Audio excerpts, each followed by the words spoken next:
Hello, folks. This is Blind Adam, the Awesome Sauce Blind Adam, the comic pimp. This is the Awesome Sauce Comics podcast. This is Awesome Sauce After Dark. It's gonna be short and sweet, just because it's midnight on the 24th of November. Thanksgiving is in 2 days. Um, The biggest comic book of the year is coming out this Wednesday with Dark Knight 3: The Master Race by Frank Miller, Brian Azzarello, Andy Kubert. A shitload of variant covers. If you want to get the exclusive Midtown Comics variant, this Midtown Comics is the official comic book store of the Awesome Sauce Comics podcast. www.midtowncomics.com, 212-302-8192. Andrew, I hope you're doing well. I will stop by the store sometime next week because I have some official Awesome Sauce Comics business to take care of in the city. You can get the Jim Lee variant. That is not the 1 in 500 or the 1 in 5,000. It's an exclusive variant done for Midtown Comics. Midtown Comics has 3 locations in Manhattan, 1 in Times Square, 1 in Grand Central, 1 in downtown on Fulton Street. They also have a little mini store in the Times R Us Toys R Us, in the Times Square Toys R Us, as well as the FDW Sports Toy Store. So for all your Midtown comic needs, go to www.midtowncomics.com. Andrew, I love you, and I thank you for helping and sponsoring the Awesome Sauce Comics podcast. If you want to get a really cool Matt Wagner variant, you can Google search Comic Pop Star Collectibles, eBay store Comic Pop Star Collectibles. That's my good friend Martin Becker, the former owner of Warp Night Comics out in Clawson, Michigan. He has a really awesome Joker cover for Dark Knight 3, and that is by Matt Wagner. And once again, if you do an eBay search through Comic Star Pop Collectibles, he will hook you up. Lauren, I love you. I thank you for being my mentor. I thank you for breaking me into this business, and I'll be sending you a want list sometime in the next couple days. Also, Third Eye, the comic book chain Third Eye out in Maryland, has a really awesome Joker cover by Brian Boland. If you're a Killing Joke collector, this is the one to grab. I also think if you can find 2 Frank Miller comic books, I think to speculate on will be Superman number 400, which has Frank Miller doing a Superman pinup. Since Superman vs. Batman is going to be so influenced by The Dark Knight Returns, and anything Batman, Frank Miller, or Superman, Frank Miller is going to make the money. I think Superman 400 with this Frank Miller pinup, which is Frank Miller's first Superman work, is a safe bet. I also think that All-Star Superman number 4, the variant cover that has Superman on the cover, is another safe bet.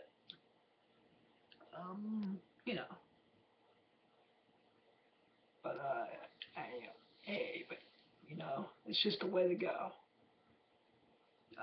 I'm going to go straight into Supergirl review. Tonight's Supergirl was just another amazing, awesome, magical episode. Supergirl, starring Melissa Bano on CBS, is just killing it. It is I guess we now know that Maxwell Lord is now the real is one of the big bads. I still think Hank Henshaw is going to turn out to be the real big bad of the show. Either that, or if we're going to do a video game analysis, that Maxwell Lord is the big bad she's going to have to defeat before she fights Hank Henshaw, who's going to turn out to be Cyborg Superman.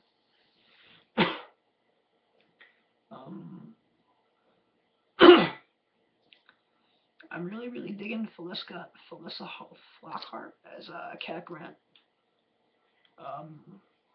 Any interaction between her and Kara, or her and Supergirl, is phenomenal. I really think that Cat Grant is the heart of the show. Just the way Detective West is Barry's sounding board. It is the one that's always, or the way Iris will inspire Barry, they'll never give up. I think Cat is that version of, is that on Supergirl. Because whenever Cat gives Kara, or Supergirl, one of her lectures, in this one, it was about juggling, about having balance, which was the whole theme of the episode, by the way. It's really good. I'm also really digging the whole James, Lucy, Kara love triangle.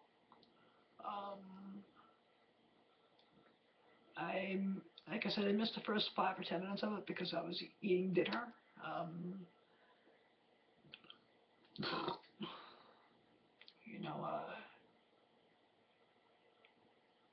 But Supergirl's, it just keeps getting better and better and better and better.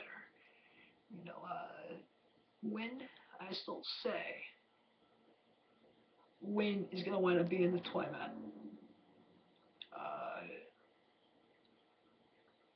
If they don't do it this sometime to like mid-season 2, if they get picked up for season 2. I also like the fact that they included Cat Grant's son. So I'm wondering if the story where the Toyman kills Grant's son can be adapted into this show. I'm also wondering with Lucy Lane, will she eventually become Superwoman?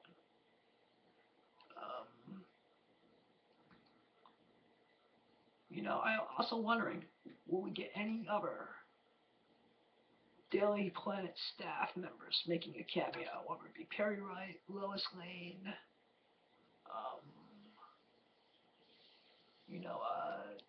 you can even do Edge Morgan and bring him in as a villain. You can even bring in Tanya Moon from the Connor Kent Superboy series. But I'm really super digging this. I love Alex. I think Alex may die before the end of the season. You never know. But yeah, Supergirl's awesome sauce.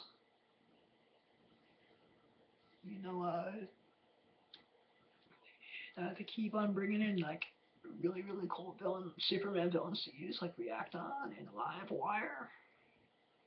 I'd like to see him bring Parasite on next. I wouldn't even mind him mind him doing the Silver Age.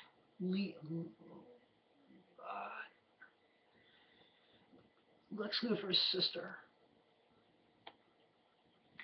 Hey man, either that, or you can even though she's going to be in Superman vs. Batman, Mercy Graves.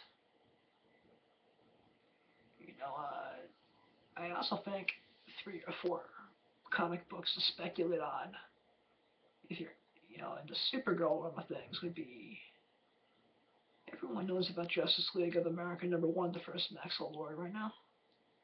But how about Wonder Woman 219?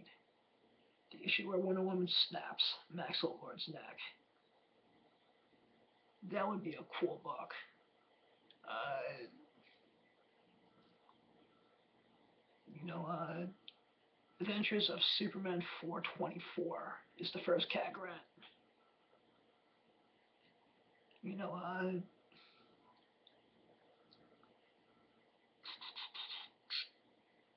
Man of Steel number 5 is the first modern Lucy Lane. You know, I think the whole Man of Steel miniseries is great to speculate on, because 3 is a Batman appearance. 4 is the first appearance of the LexCorp business tycoon Luthor. 5 is the first Lucy Lane in Modern Bizarro. You know, and number 1 also has the first modern day variant for comics. I believe it's the phone booth cover that's the variant. You know,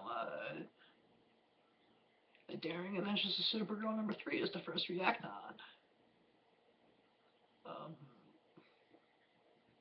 And I may just do a review of The Faye Dunaway, Supergirl movie from 1984.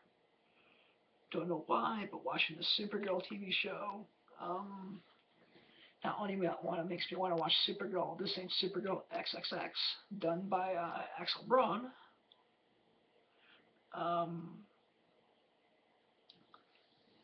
You know, just because it's Sunny Lane, and Phase 1, I'm going to earn $2,000. Phase 2, I'm going to go to the Bunny Ranch out in Carson City. Phase 3, I'm going to book Taylor, who I met at Exotica, and put her in a Supergirl costume. Phase 4, memory for a lifetime when I'm spitting my teeth in a cup in another 40 years at a nursing home, when I'm being sponge bathed by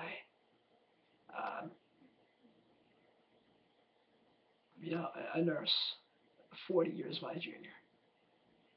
And the rest will be revealed when it's actually done. But I am going to go to the Bunny Ranch. I am going to book Taylor. I am going to put her in a Supergirl costume. And the rest, we'll just have to wait until I have it done. And I will make that announcement sometime in the distant future. But if anyone has an erotic fantasy they need fulfilled, you should look up Dennis Hoff. You should look up the Bunny Ranch. And you too can have an awesome sauce erotic adventure with a girl of your choice, with a bunny of your choice. Oh, testify.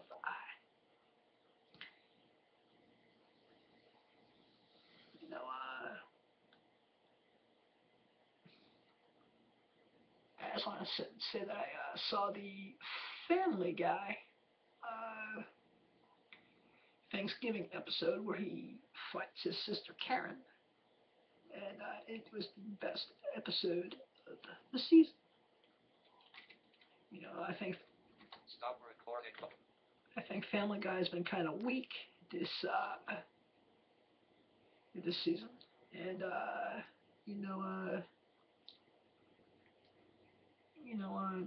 up to this episode, I also really thought it was a really, really nice, touching ending between Meg and Peter. You know, I'm not going to spoil it too much because I want people to see it. But it was great. It was awesome. You know, I still need to. I'm really, really digging Mike Tyson's mysteries. I have to catch up on that. I also have to see if the third DC Comics special from Robot Chicken has come out yet.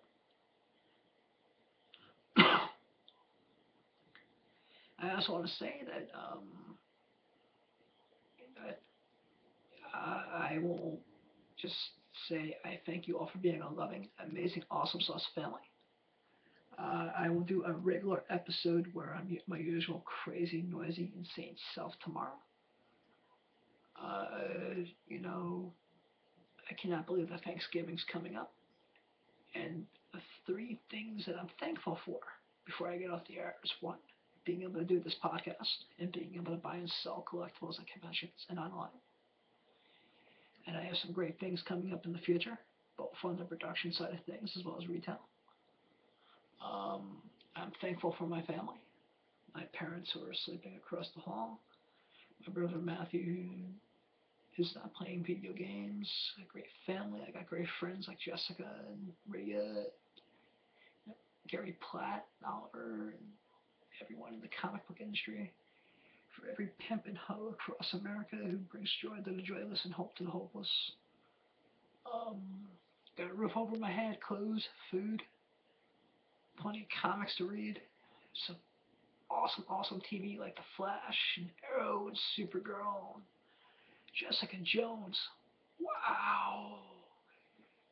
Kristen Ritter and Michael Cotton, or however you pronounce his last name, especially David Tennant, is doing an awesome job with Jessica Jones. I'm just going to say, without spoiling it, that I'm only up to episode 7 right now, that I'm really enjoying David Tennant as Kilgrave the Purple Man. I'm also very, very surprised that the Jessica taking it up the ass from Luke Cage made the final cut of the show. I'm also really digging Patsy Walker and the fact that the show references Patsy Walker's entire comic book history.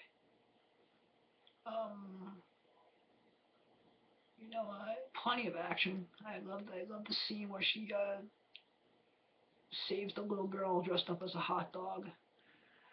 I love the scene where Hope kills her parents in the elevator. It was just chilling. But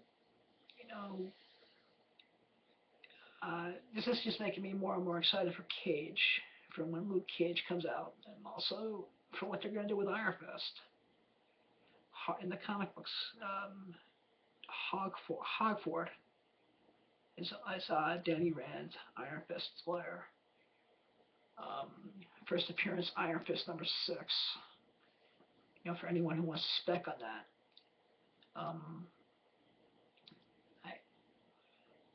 Simpson is definitely a nuke. I actually like the interplay between Simpson, who's the cop, and Jessica, and the fact that he's banging Patsy Walker.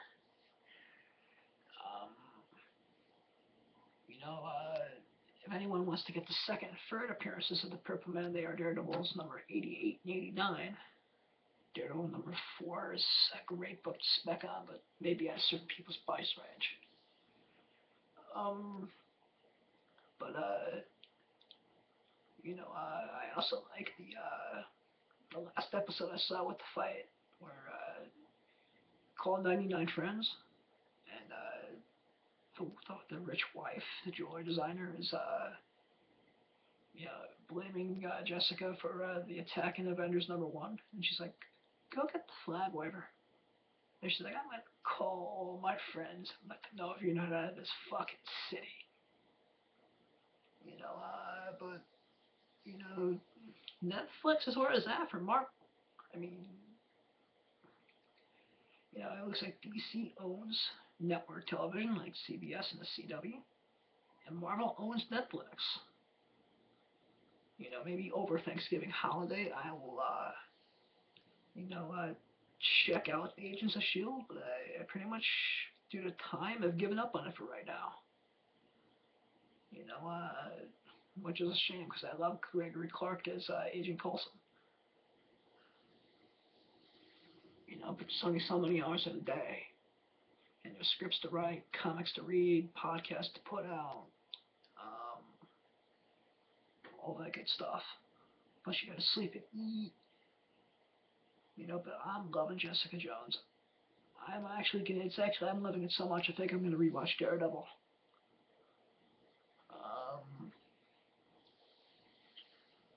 Let's see.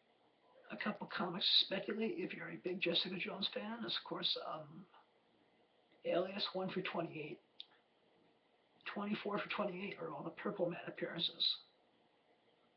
There is a Marvel Greatest Comics reprint of issue number 1, just in case you don't want to pop down to 75 to 100 bucks that first print goes for.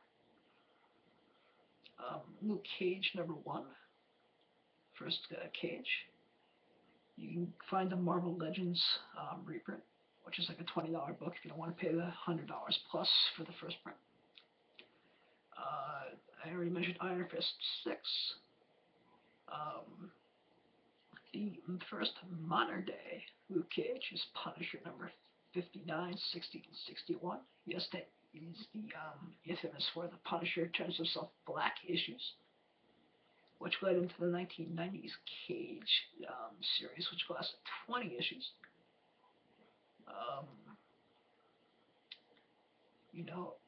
Pulse number 1 for 14, which is a sequel to Aliens. Number 11 is the birth of Jessica and Luke's daughter, who eventually gets named Daniela after Danny Rad. New Avengers Annual number 1, which is the wedding of Luke Cage and Jessica Jones.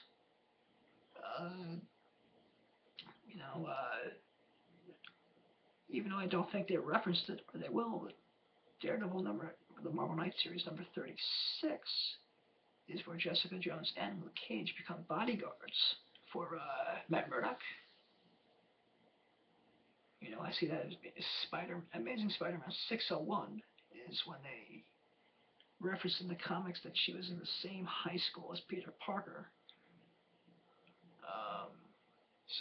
There's lots of Jessica Jones. The show is just amazing. High action, high drama, great intellect, great story, and a great follow-up to Daredevil. And with that, I'm going to say 1 foot in the gutter, 1 fist in the gold, too hot to handle, too cold to hold. Blind Adam out. I love you all. Talk to you all tomorrow. 2543. Stop recording button. Enter.